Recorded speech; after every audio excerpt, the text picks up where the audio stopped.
మహిమ కలుగును గాక. మోషే పెద్దవాడైనప్పుడు తన జనుల యొద్దకు పోయి వారి భారములను చూచెను. వారి భారాలు చూస్తున్నాడండి. అయ్యో, నా ప్రజలు ఇంత బానిసత్వంలో ఉన్నారా? ఐగుప్తు దేశంలో పెరుగుతూ ఉన్నాడు రాజుగారి కుమారుడిగా, కుమారుడిగా పెరుగుతూ ఉన్నాడు. సకల విద్యలు నేర్చుకున్నాడు.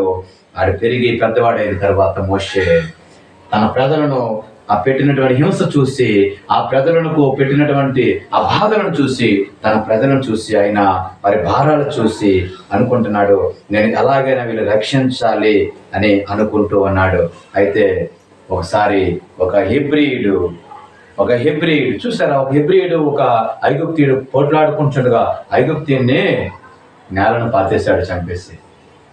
తర్వాత దినాల్లో ఇద్దరు హెబ్రీయులు కొట్టుకుంటుండగా వాళ్ళిద్దరిలో వెళ్ళి అడుగుతున్నప్పుడు, నువ్వు మన ఐగుప్తుని చంపావు కదా అని విషయం బయట పెట్టేసరికి అక్కడ నుంచి దేశం విడిచి వెళ్ళిపోయాడు.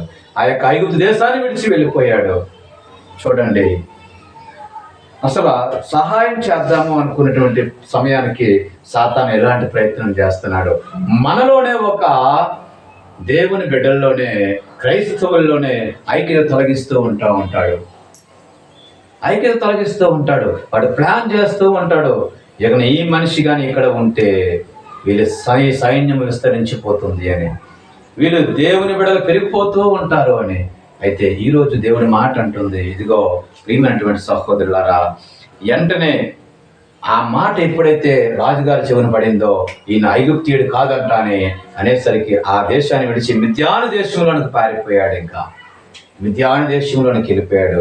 అక్కడ మరి ఒక యాజకుడు కుమార్తెను వివాహం చేసుకుని అక్కడనే తన మామ మందలు కాసుకుంటూ ఉన్నాడు.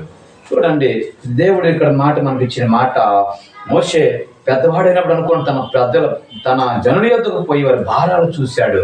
మోషే భారాలు చూశాడు, వారి కొరకు బాధపడ్డాడు. ఏం చేయాలి నా ప్రజల కొరకని. ఈరోజు ఆ భారం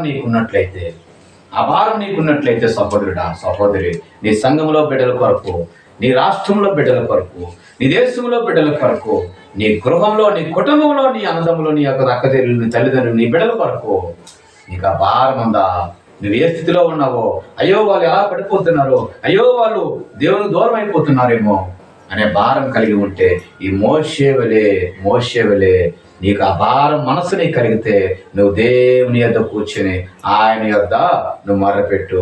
అవన్నిటికీ కూడా దేవుడు నీకు పరిష్కారము కలుగజేయును గాక.